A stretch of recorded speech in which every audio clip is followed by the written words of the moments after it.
oportunidad que me dieron es conversar algunos aspectos sobre la experiencia que tenemos en cateterismo cardíaco en pacientes que están bajo soporte con oxigenación de membrana extracorpórea. ¿Cómo corre? Aquí.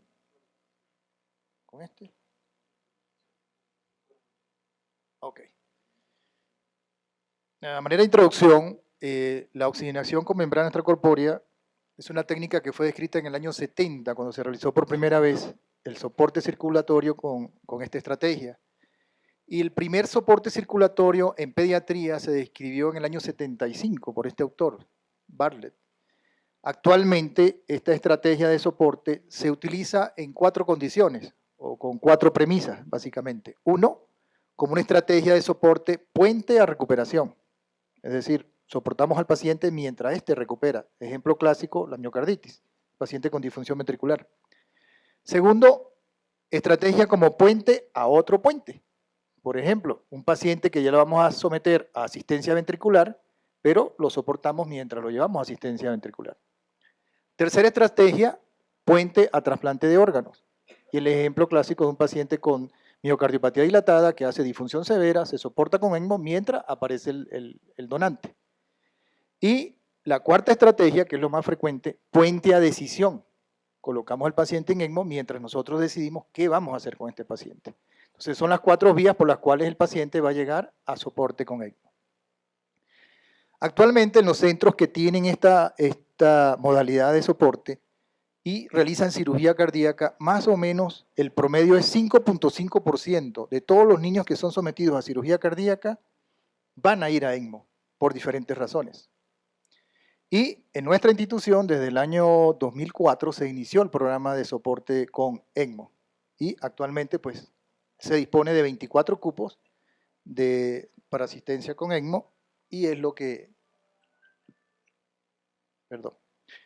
con lo cual estamos trabajando actualmente. Hay algunos aspectos técnicos que hay que tener en cuenta cuando realizamos cateterismo en estos pacientes. En primer lugar, ¿cómo me la regreso? ¿Me la regresa? Por favor. En primer lugar, es tener presente que, sobre todo en niños pequeños, estas cánulas son una limitación, porque relativamente son grandes para nosotros poder hacer manipulaciones dentro del corazón, sobre todo cuando vamos a hacer punciones transectales o manipulaciones del septo interauricular. En segundo lugar, que estamos enfrentando a un paciente que está anticoagulado, ¿sí? Y es un riesgo que se le agrega a la invasión de estos pacientes. Usualmente son pacientes que tienen ACT entre 180 y 220. Y en tercer lugar, la otra característica son pacientes que tienen flujo entre 120 y 150 mililitros por kilo por minuto, y esto hace que nosotros perdamos la onda de pulso, que es la guía para nosotros hacer la punción arterial en estos pacientes. Esta condición no pulsátil es lo que establece el riesgo adicional del abordaje tanto arterial como venoso de estos pacientes. Otros aspectos técnicos, es en el acceso vascular. Teniendo en cuenta entonces que perdemos el pulso, lo recomendable es realizar la punción guiado por ultrasonido, sobre todo en niños pequeños y en estos pacientes que están coagulopáticos, que tienen muchos días de estar en soporte circulatorio. Y en segundo lugar, la técnica para la angiografía debemos siempre, para el momento de hacer la inyección, clampear, para que esto perfunda bien y podamos nosotros apreciar bien la angiografía. ¿La podemos correr acá el video? La siguiente, por favor.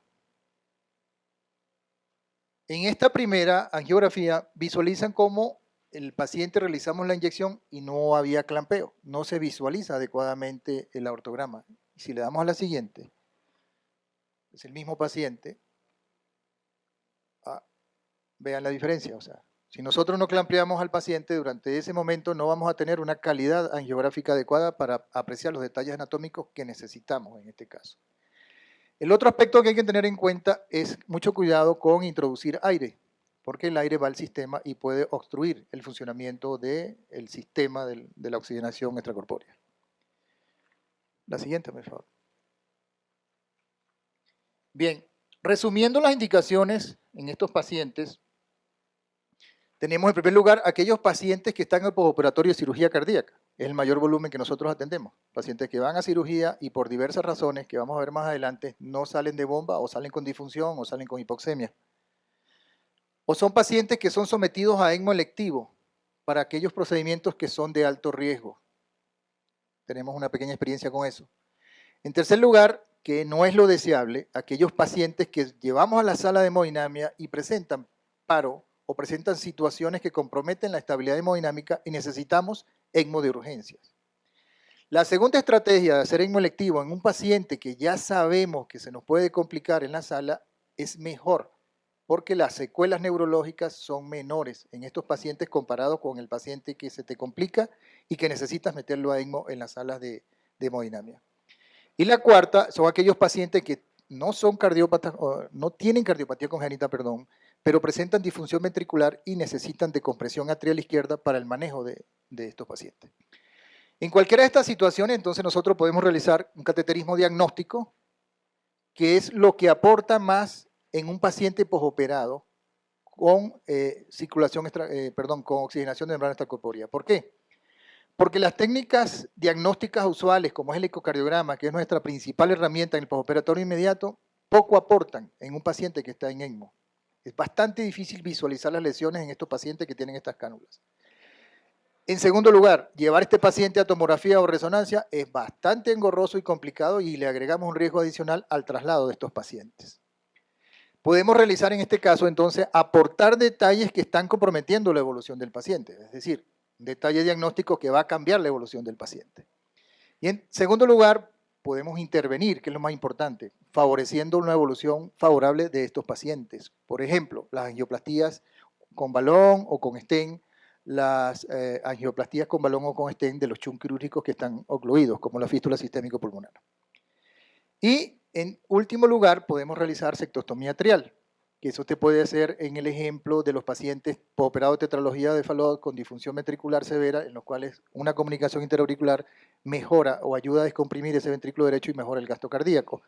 O en estos pacientes que tienen disfunción ventricular dentro de un cuadro de miocardiopatía o de miocarditis y vamos a descomprimir las cavidades izquierdas para que mejore la perfusión coronaria.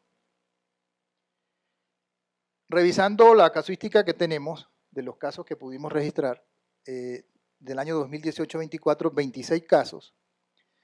El diagnóstico principal de los pacientes que nosotros hemos tratado es fundamentalmente transposición de grandes arterias y atresia pulmonar con septo interventricular intacto. El resto de la patología es bastante variado: síndrome de corazón izquierdo hipoplásico, miocardiopatía dilatada, drenaje venoso anómalo pulmonar total, anomalías del arco aórtico, estos pacientes que llevan a cirugías complejas en el perio neonatal, miocarditis, atresia pulmonar con CIB, atresia tricupidia, tetralogía de Fallot.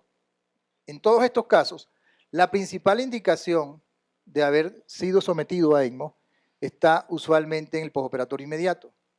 Tenemos aquellos pacientes que después de la cirugía presentan una disfunción ventricular severa para tener una estabilidad hemodinámica adecuada y, por lo tanto, se colocan en soporte con ECMO. Segundo lugar, que es lo que describen, de acuerdo a la historia, el paciente no logra salir de bomba. Estos son pacientes que se colocan en circulación extracorpórea y vemos después la evolución. O aquellos pacientes que a pesar de que se le hizo algún tratamiento, se mantienen muy hipoxémicos. Entonces son las tres principales causas por las cuales estos pacientes que nosotros tratamos han sido sometidos a oxigenación con membrana extracorpórea. En este grupo que nosotros tenemos evaluados, tenemos una mediana de 3.5 meses y un peso promedio de 13.97 kilogramos. Más o menos tenemos una mediana de 8.54 días de ECMO en estos pacientes, con un rango que va de entre 1 a 27 días. O sea, tenemos pacientes que tienen ECMO bastante prolongado.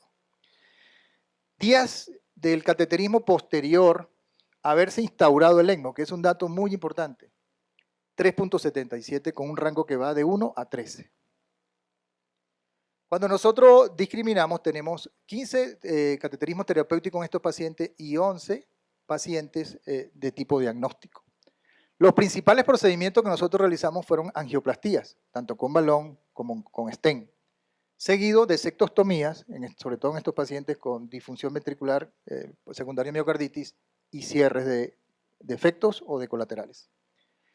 Cuando se hace un análisis comparando a aquellos pacientes que se les realizó el cateterismo antes de las 72 horas, posterior a haberse instaurado el ECMO, versus aquellos pacientes que se les realizó el cateterismo 72 horas después, vimos que la sobrevida en los pacientes que se hace el cateterismo temprano es mayor comparado con aquellos que se hace el cateterismo tardío, tomando como tardío 72 horas.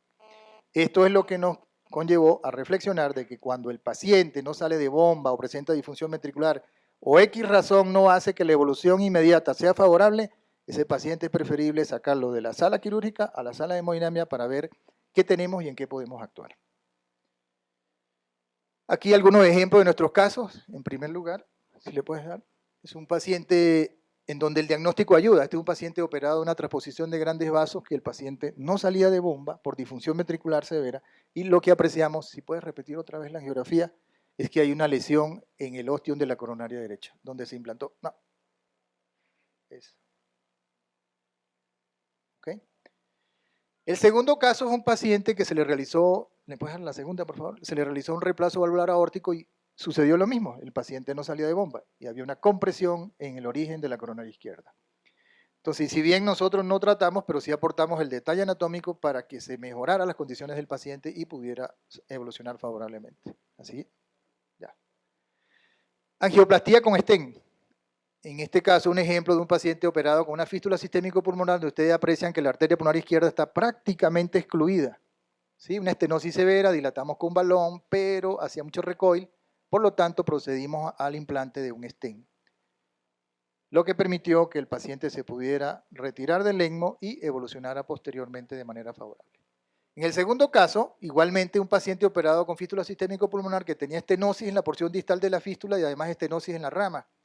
La particularidad de este caso es que realizamos el cateterismo a través de la cánula arterial. No invadimos al paciente. A través de la cánula hicimos una conexión en Y y pudimos realizar el cateterismo por ese lado, porque era la vía más expedita, más directa hacia la fístula sistémico-pulmonar. Entonces, en estos casos, cuando es por fístula que llevamos al paciente y tiene este tipo de canulación, hacemos el cateterismo a través de la cánula arterial. La siguiente, por favor. Y en este caso, un paciente un recién nacido que llega por hipertensión arterial pulmonar severa, se conecta a ECMO y después que se mejora la hipertensión arterial, el cortocircuito del conducto arterioso se hizo muy evidente, con edema pulmonar importante que impedía sacar al paciente de ECMO, en el cual nosotros realizamos el cierre del conducto arterioso. Actualmente ya tenemos 3 casos similares a este. La siguiente, por favor.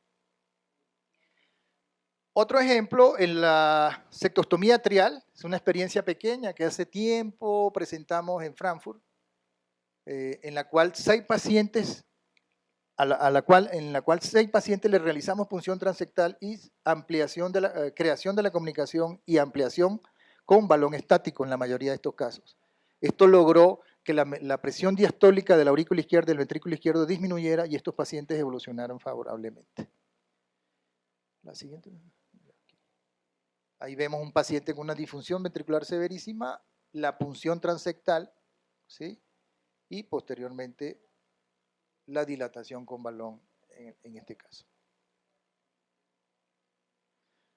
Un caso de ECMO en sala de manera urgente, un paciente post-trasplantado que estábamos evaluando, se vio que había una estenosis a nivel de las coronarias y se trató de abordar, ¿sí? De manera normal. El paciente estaba intubado y se abordó y solamente al colocar la guía coronaria, este paciente hizo un espasmo severísimo y el paciente presentó paro cardíaco.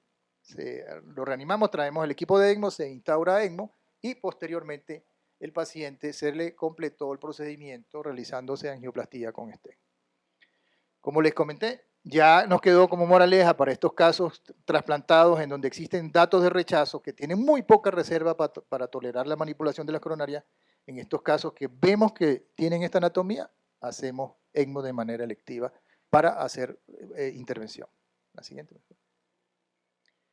Otro caso de ECMO electivo que ya le hemos comentado, lo presentamos recientemente en el Solasi, es este paciente que tenía una estenosis mitral secundaria a una bioprótesis que se había colocado en la infancia por un canal AB que se había reparado previamente y que tenía una estenosis severa que había sido rechazada por el equipo quirúrgico.